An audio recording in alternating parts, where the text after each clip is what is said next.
Hanno giurato i 21 ministri del nuovo governo presieduto dal premier Enrico Letta. All'agrigentino Angelino Alfano è andata la vicepresidenza del Consiglio dei Ministri e il Ministero degli Interni. Alfano quindi, nella nuova veste di ministro del governo PD-PDL, torna dopo aver guidato il Ministero della Giustizia. Incarico quest'ultimo affidato all'ex capo del Viminale di Monti Anna Maria Cancellieri.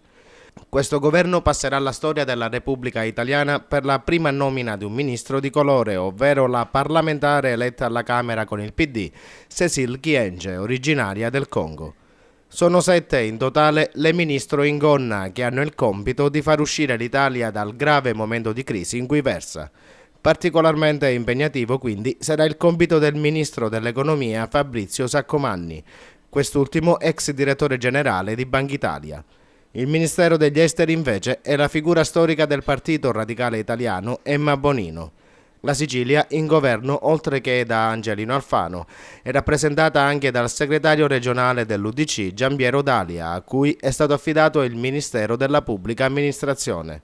Ieri il giuramento, questo pomeriggio invece si vota la fiducia.